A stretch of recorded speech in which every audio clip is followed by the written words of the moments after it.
বন্ধুরা, আজ আমি আমাদের ফ্ল্যাটের ছাদে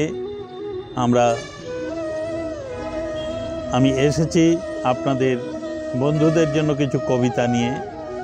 এটা গ্রিন পার্ক অ্যাপার্টমেন্ট, প্রধাননগর, শিলিগুড়ির একটি আবাসন। সেই আবাসনের ছাদে উপস্থিত হয়েছি। আমার সঙ্গে রয়েছে ক্যামেরাম্যান সঞ্জয় মিজার। সে আমাকে ক্যামেরায় সাহায্য করছে।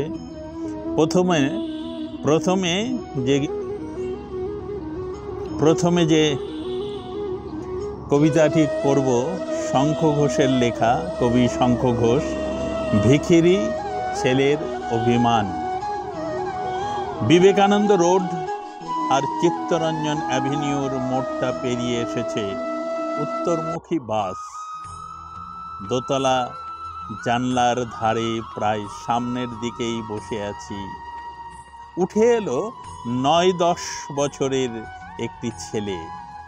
কাঁধ থেকে ঝুলে পড়েছে ছেঁড়া এক ফালি জামা, ছোট্ট একটা মাটির হাঁড়ি হাতে।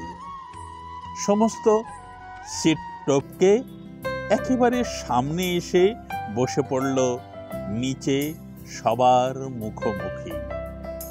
হাঁড়িটা উল্টে নিয়ে টপাটপ বাজাতে বাজাতে তার চিকন গলায় শুরু করলো গান। অফিস ফিরতি ধ্বস্ত যাত্রীরা চনমন করে উঠল। ভারী সুরেলা গলা তো, বাহ, ভারী স্বচ্ছন্দ গান। গাওয়া শেষ হতে হতেই আগ্রহে ঝুঁকে পড়েছে অনেকেই। বলছে, চমৎকার, কোথায় শিখলি রে? গা, আর একখানা গা। ছেলেটির ক্ষীণ মুখে যেন আলো পড়ে একটু। গায় সে আবার। এবারও শেষ হলে আসে আর একবারের নির্দেশ, যেন আমরা কোনো গানের আসরে বসে আছি। প্রিয় শিল্পীকে একটির পর একটি অনুনয় ছুঁড়ে দেওয়া হচ্ছে, এ কোণ থেকে ও কোণ থেকে। ছেলেটি স্নিগ্ধ ঠোঁটে এক টুকরো হাসি লেগে রইল। এবার গাইল সে আবার। গন্তব্যে পৌঁছে গেছে 2-4 জন।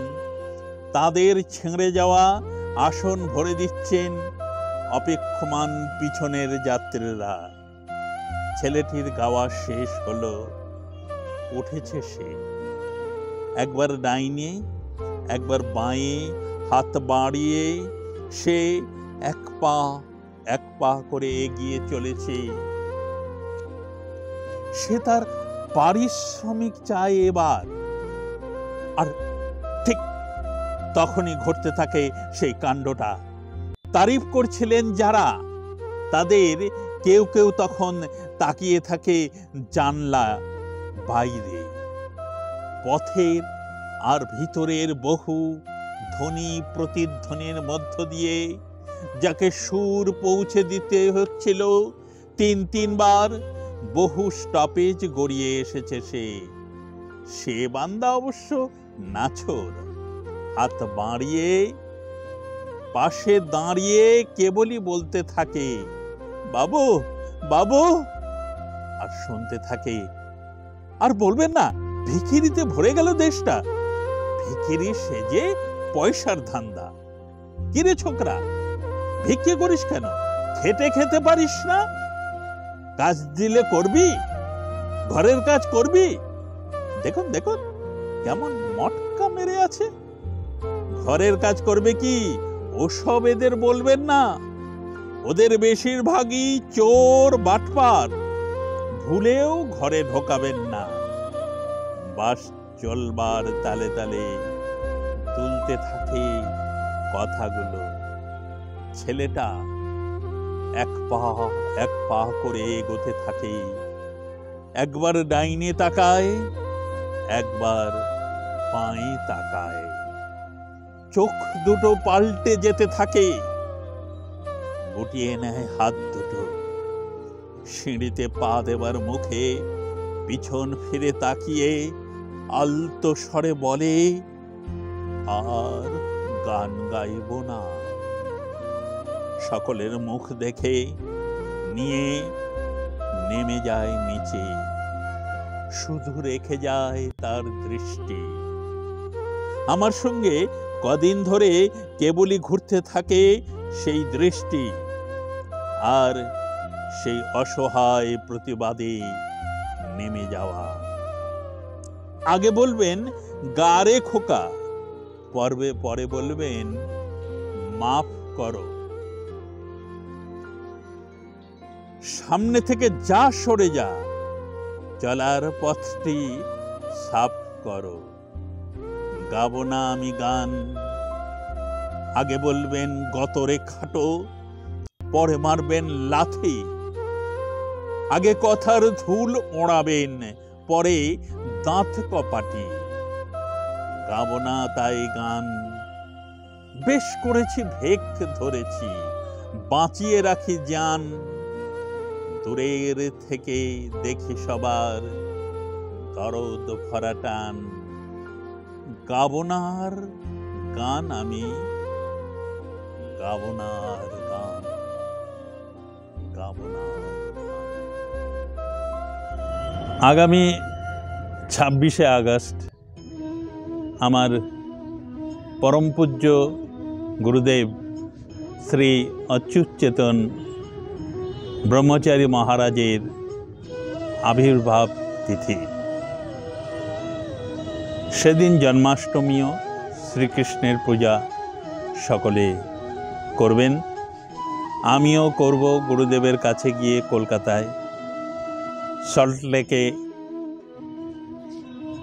লবণ হ্রদ মঞ্চে একটি অনুষ্ঠান হচ্ছে। সেখানে আমি যেটা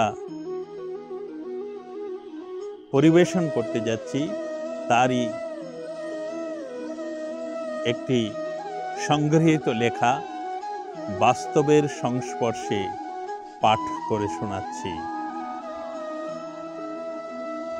বিজ্ঞানের শেষ থেকেই আধ্যাত্মিকতার শুরু।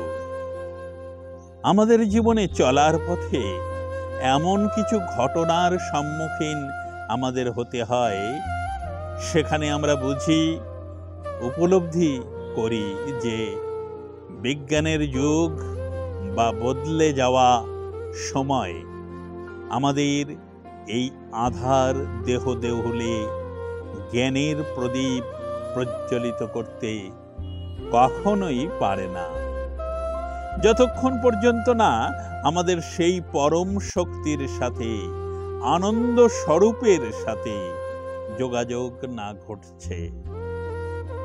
अंतर्मन में ज्योत जगाओ, कर लो दूर अंधेरा। একদিন চেন্নাইয়ের সাগর তটে বসে ধুতি শাল পরিহিত একজন ভদ্রলোক আপন মনে ভগবদ গীতা পড়ছিলেন। সেই সময় সেখানে একটি ছেলে এসে তাকে বলল, আজ এই বিজ্ঞানের যুগে এখনো আপনি এমন একটি বই পড়েন? দেখুন, এই মুহূর্তে আমরা চাঁদে পৌঁছে গেছি, আর আপনি কি না এই গীতা রামায়ণে আটকে আছেন? ভদ্রলোক ছেলেটিকে জিজ্ঞাসা করলেন, গীতা সম্পর্কে তুমি কি জানো? ছেলেটি এই প্রশ্নের উত্তর না দিয়ে বেশ উত্তেজিত হয়ে বলল, ওইসব পড়ে কি হবে? আমি বিক্রম সারাভাই গবেষণা ইনস্টিটিউটের একজন ছাত্র। আমি একজন বিজ্ঞান সাধক। এই গীতা পাঠ নিরর্থক। ভদ্রলোক ছেলেটির কথা শুনে হাসতে লাগলো। ঠিক তখনই দুটি বিশাল গাড়ি এসে দাঁড়ালো। একটি গাড়ি থেকে কিছু কালো কমান্ডো এবং অপর গাড়িটি থেকে একজন সৈনিকের বেশে নেমে এলো। সেই সৈনিকের বেশে লোকটি গাড়িটির পিছনের দরজা খুলে দিয়ে একটা স্যালুট ঠুকে গাড়ির দরজার পাশে দাঁড়ালো। যে ভদ্রলোক গীতা পাঠ করছিলেন তিনি এবার চুপ করে ধীর গতিতে গাড়িতে গিয়ে বসলেন। এইসব দেখে ছেলেটি হতভম্ব হয়ে গেল। ভাবলো লোকটি কে, জানতেই হবে। হাতের কাছে কাউকে না পেয়ে সেই ছেলেটি নিজেই দৌড়ে গিয়ে সরাসরি তাকে জিজ্ঞেস করলো, স্যার স্যার স্যার স্যার কে আপনি, কে? ভদ্রলোক খুব শান্ত গলায় বললেন, আমি বিক্রম সারাভাই। ছেলেটি যেন 440 ভোল্টের শক খেল। এই ছেলেটি কে ছিলেন জানেন? ডক্টর আব্দুল কালাম। এরপরে ডক্টর কালাম ভগবদ গীতা পড়েন রামায়ণ, মহাভারত ইত্যাদি গ্রন্থ। আর এই গীতা পড়ার ফলেই নাকি ভারতের প্রাক্তন প্রেসিডেন্ট, মিসাইল ম্যান এবং ক্ষণজন্মা পরমাণু বিজ্ঞানী ডক্টর কালাম আজীবন মাংস না খাওয়ার অঙ্গীকার করেছিলেন। তিনি তার আত্মজীবনীতে লিখেছেন, গীতা একটি মহাবিজ্ঞান।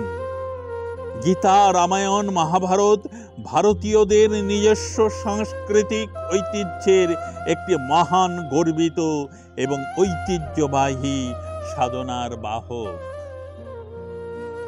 জীবনে এমন কিছু ঘটনা, এমন কিছু মানুষের সম্মুখে আমরা আসি যেখানে দাঁড়িয়ে আমাদের জীবনের ভিত কেঁপে ওঠে। আমাদের ধ্যান, ধারণা, বুদ্ধি, বিবেচনা সব বদলে চেতনার উন্মেষ হয়। অন্য আবর্তে প্রবাহিত হয় জীবনের ধারা, যে ধারায় শুভ আলোর কিরণে আমাদের পবিত্রতায় উন্নীত করে।